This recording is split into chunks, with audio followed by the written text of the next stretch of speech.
Hi, welcome to GameSpotting Live. I'm Greg Kasavin, and I'm not at the GameSpot offices right now. Actually, it's kind of after hours. The reason why I decided to bring you here was kind of to show you a bit of the seedy underbelly of the gaming industry. You know, you've heard all about how the gaming industry is filled with glitz and glamour, and you know, people go on these fancy junkets to Hawaii and what have you, you know, wherever the hell. And really, I'm here to show you that it's not exactly quite like that. A lot of these game industry events take place in locations that, you know, they're kind of a little sketchy, not necessarily quite as glamorous as you might expect, and sure enough, people such as myself show up not as glamorous as you'd necessarily expect either. So we're about to go around the corner here and check this place out. This happens to be a, what do you even call this? Kind of a press party for a forthcoming product that shall remain nameless. But actually it's a game that I'm pretty interested in, which is part of the reason I showed up. Another part of the reason is I get to hang out with my buddies from work and see some of my other colleagues from the industry, that sort of thing. But we're going to go check it out. So.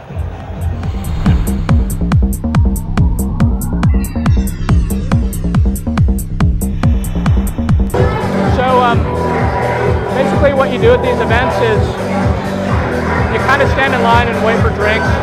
Hopefully you run into someone you know, and sometimes you run into people you don't know. And if you show up to enough of these things, then you pretty much come to know everybody. But if you're someone like me, then you kind of avoid people a little bit and stick to yourself and kind of drink it up the bar.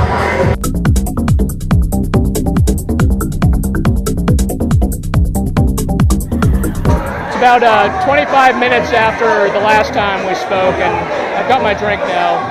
It took a little while. So we're here at the party now, and apparently somewhere here they're actually showing a game. No, honestly, I know where it is. It's downstairs. The game looks good. The designer of the game is here. We've showed up. It's important for us to turn these events into work, even though we're here kind of to schmooze. We showed up early, we interviewed the designer of the game, we interviewed the producer. Now we're here basically just to show up, talk to our colleagues, kind of mosey around.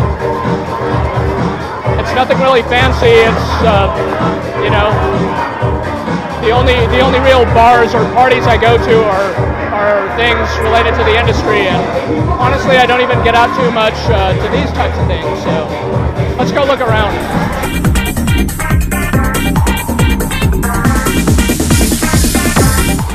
I've never been one for the social scene. I'm you know, it's funny.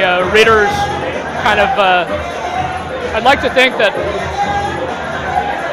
you know, a lot of us at GameSpot are much better known among people who actually play games than within the industry, because, you know, for the most part we're kind of busy working and not out at these kinds of things so much as we're, you know, just schmoozing and getting our name out, handing out our business cards.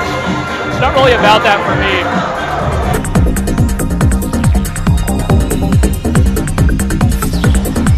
Yeah, the best thing about these types of parties is I got to talk to a lot of my coworkers who, you know, honestly, the typical day at GameSpot, we've kind of got our noses to the grindstone most of the day. It's kind of unfortunate, really. We spend probably more time, me and my colleagues, emailing with each other and using instant messenger than actually talking person to person. And so times like this, I'm reminded that these are actually really good people that I like to hang out with, and if we weren't all so busy, we'd probably hang out more often, I would hope.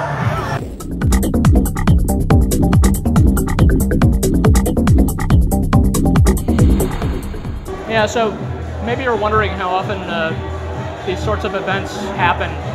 how often do companies in the game industry decide to get all the editors and who knows who the hell else together into one room and just kind of liquor them up and show them a game? I don't know. I would say about every 3 weeks.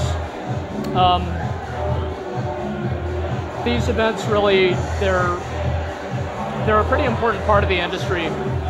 So, you know, me at least, and us at GameSpot, we're very tied down to the internet. We're typing away. We see things in writing a lot. We don't often get to see the faces behind what's going on in this industry. We don't get to see all the people who make these games so much.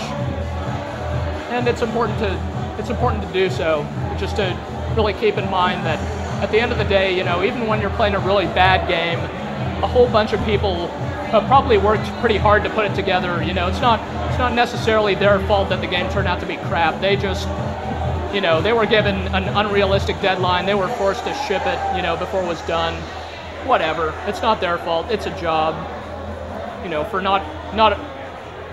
not a job for all of us. For many of us, I think the thing that's really unique about the game industry is that a lot of people in it are really, really passionate about what they do.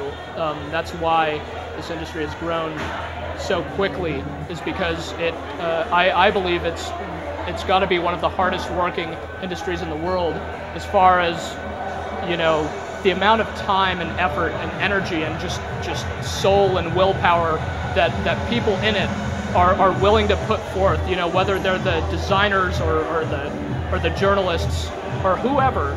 You know, they might not have some weird college degree in how to make games, or, you know, might not have a degree in journalism, but damn, but they care about this stuff. They really,